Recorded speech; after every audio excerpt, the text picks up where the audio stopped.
Are you kidding me?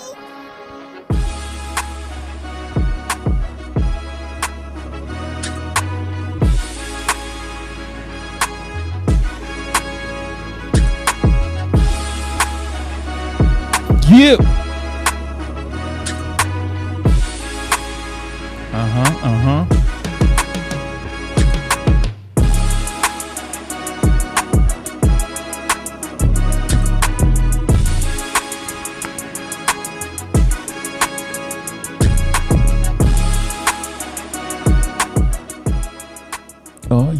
Oh yes, how y'all doing? It is your boy, Mr. Taper. Mr. Taper's Barber's Life. Back in the building as we do it once again. Shout out to all the people who have been patiently waiting and have been waiting patiently for another episode to drop.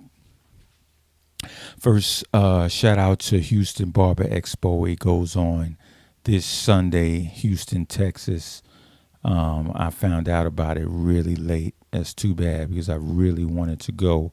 But shout out to the Houston Barber Expo. They are getting ready to kick things off the 22nd of this month. So if you are in the Houston area or if you just want to take a good trip, check out the Houston Barber Expo as that goes down. Also, BarberCon is coming to Phoenix, Arizona, October the 20th. So for all my West Coast people, make sure y'all check out Phoenix AZ. It goes down in Phoenix, October the 20th. Shout out to BarberCon. All right, today's topic, capitalizing off of walk-ins. We have a couple of things about walk-ins that we need to discuss because there are barbers, whether they're new barbers or experienced barbers, they just don't understand how walk-ins should be regulated. You know, although you can predict you when a rush is coming, meaning when a walk-in rush is coming. For example, Thanksgiving, you're going to have a rush. Back to school, you're going to have a rush. Christmas, you're going to have a rush. But it's hard to know when you're going to have a walk-in rush because sometimes, say if you close at 7, then at 6:30 you could get 5 or 6 walk-ins, So that's number one with walk-ins. Number two, there is no walk-in system, meaning you can't say that at 3 o'clock there's going to be walk-ins in the barbershop. You may have walk-ins, you may not, but there's no specific walk-in system. Now, there are times when you can maybe predict, okay, most people get off work 5 o'clock, so maybe between 5 and 7 it might pick up, but you never know. You could have it in the afternoon about 2 o'clock. You could have it right before you close at 6 o'clock. You could have it at 8 a.m. So there's no system calculating when you're going to have walk-ins.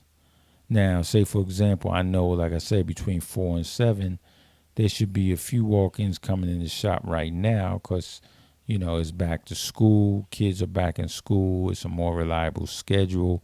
Parents, they can set their times for bringing their kids for cuts, and they can set their times for them actually getting the cut as well.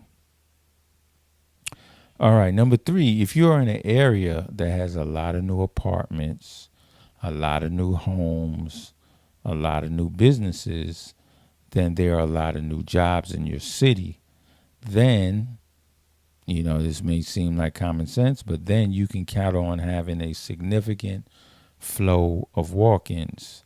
Now, this seems like it's common sense, but too many times I see barbers open up shops in areas that don't have any growth. For example, they don't have any new homes in the area, no new apartments, no new shopping centers, no new schools, nothing. But they'll open up a shop in this area surrounded by several shops, but they think their shop is going to be the special one. So if you don't have growth in your area, that's not a good thing that you are opening a shop in an area that doesn't have growth.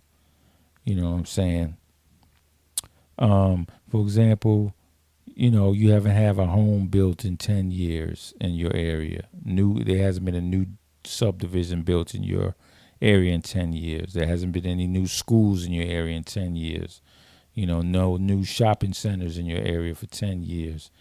And when your city already has 20 barber shops within a 3-mile radius, you putting another shop in the location is really not a good idea.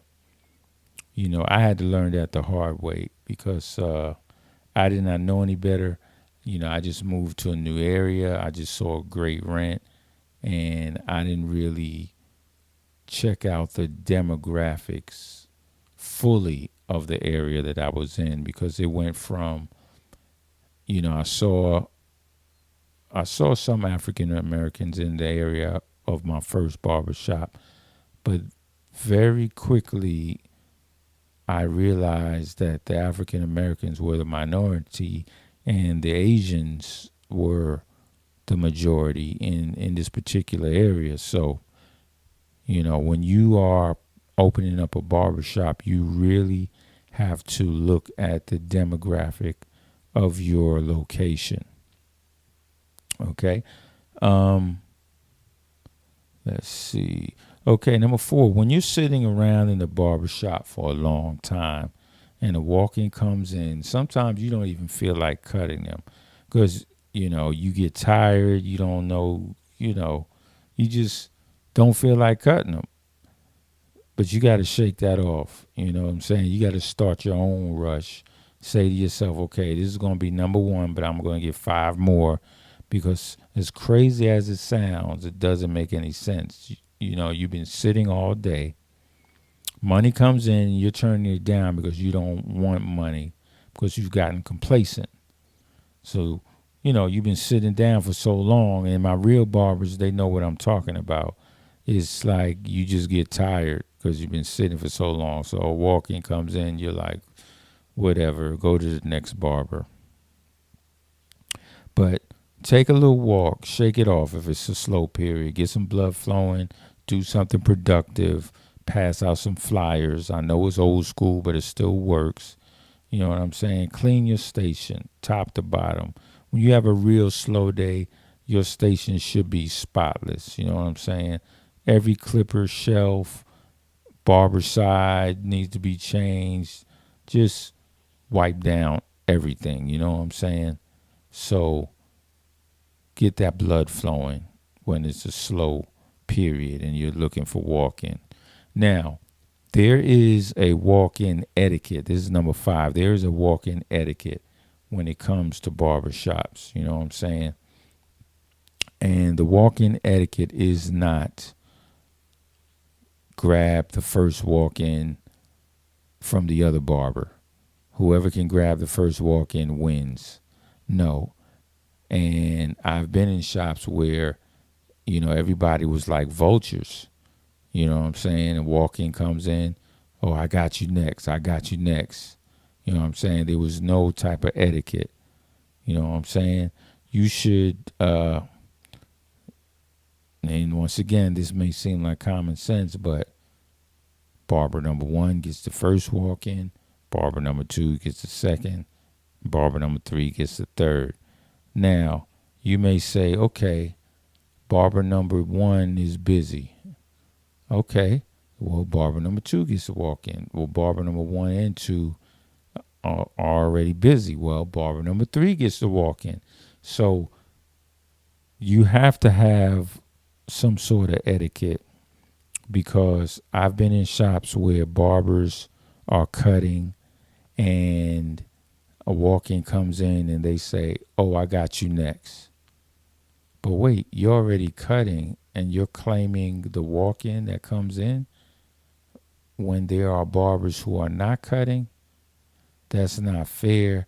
That shows a lack of integrity, a lack of honesty, and that's what is getting away from the barber game. You know what I'm saying? And I literally had a barber do this back in the day, and it shocked me. He was cutting a client, a walk-in came in, and he was like, "Oh, I got you next." And I just looked at him. I was like, "Yo," and dude was on probation at that. And I was like, this dude really think that I'm gonna hire him after he's just stealing walk-ins? You know what I'm saying? And the thing about it, you don't have to be best friends with the barbers you work with, but there has to be a level of respect. You know what I'm saying? And not trying to brag, but I feel like that's why the barbers at our shop, there's 7 of us all together, and 5 of us have worked at the shop at least 6 years or longer. You know what I'm saying? So that stability you get is when barbers know there's a integrity level at the shop that they work in. You know what I mean? No barber wants to work in a shop, or nobody, period, wants to work in a location where there is no integrity. So barbers, there needs to be professionalism. There needs to be integrity. And let me give you an example. Just the other day, I had what was considered a slow day, so I thought. I had one client on my appointment list, so I figured it was a slow day because it was the week after back to school. But I stuck around, and about 4 o'clock, from 4 to 7, I got mad walk-ins, and I ended up making $200 that day. Whereas the beginning of the day, I only had one person on my schedule, and I could have easily said, you know what, I'm good. I had a good week last week. I'll call it a day early. But my point is, you never know when the walk-ins are going to come in, because normally the week after back to school, you get scattered walk-ins. But this particular day, I got a lot of them. You know what I mean? And to be honest with you, I could have made a little bit more, but a guy came in 30 minutes after we closed, and I could have took him, but that's a little rule I have. When it's closing, I don't do after hour cuts unless I know you very well. I don't do new clients after hours. That's just too much. I've had too many bad experiences taking new clients after hours. So just a note, if you're going to come after hours, you better make sure you know me. You know what I'm saying? So, walk-ins, and this is for the shops that get consistent walk-ins. There has to be some sort of etiquette when you when dealing with walk-ins. You know what I'm saying? So, uh, let's talk a little bit about these barber shows. Now, there are a lot of shows going on in 2024. Okay. There were a lot of shows, and there's still some more left. And I still see barbers that do not go to shows. And if I'm going to be specific, I mean, I still see black African American barbers who are not attending shows. Now, my Latino barbers, my Hispanic barbers, they are at the shows, okay? They are at the shows deep. But my African American barbers, for whatever reason, you're not showing up at these shows, and I'd like to know why. You know what I'm saying? These shows have great education. They have great vendors. It's a fun time. They have excellent hair battles, hair competitions, barber competitions. But I don't see African Americans at the barber shows. Now, I will say there are exceptions. The Midwest Barber Battle, put on by Major League Barber in January, that has an excellent amount of African Americans. And in November, Major League Barber does a barber battle in Philadelphia, and that has a good number of African Americans. And I just wanted to know, but for the most part, even in Atlanta, BarberCon was in Atlanta, what, 2 years ago, and it was about 30% African American in Atlanta at this show. So I just want to know why. You know what I mean? I have an idea why, but it just doesn't make any sense. So if you leave a comment if you know why black people don't go to barber battles. Because back in the day, Bronner Brothers, even though it was mainly for stylists, barbers came out. You know what I mean? We were disrespected for the most part, but we did come out. They gave us a little Andes barber competition. They gave us a couple of vendors, but we came out. But now, I don't know, if it's too many barber battles. I don't know. I don't think that's the case because each area, you know what I'm saying, has a barber battle. You got Arizona, New York, Cali. Everybody has a barber show that I feel like it should be represented by everybody. Latino, black, white, Asian. It should be represented by everybody because there are all types of barbers. But it's not. So we're gonna go into that a little further on another episode. But yeah, man, I went to the Rumble in the Rockies in Denver, Colorado, and I had a great time.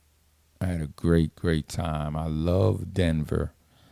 I really love Denver. Denver is one of those cities where if you ever just wanted to just relax, get to get away and just go to a city that you've never been to and, just catch a show, go to dinner, maybe see a sporting event and just chill.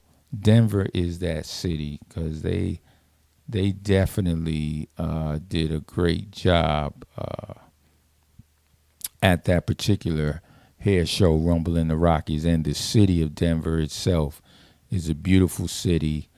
To me, it's perfect for getting away. It's perfect for taking your lady. Just doing something different. So Denver is definitely on my list as a city I need to go back to. So shout out to Denver for the Rumble in the Rockies. That was a great event. All right, y'all. That was our podcast for today.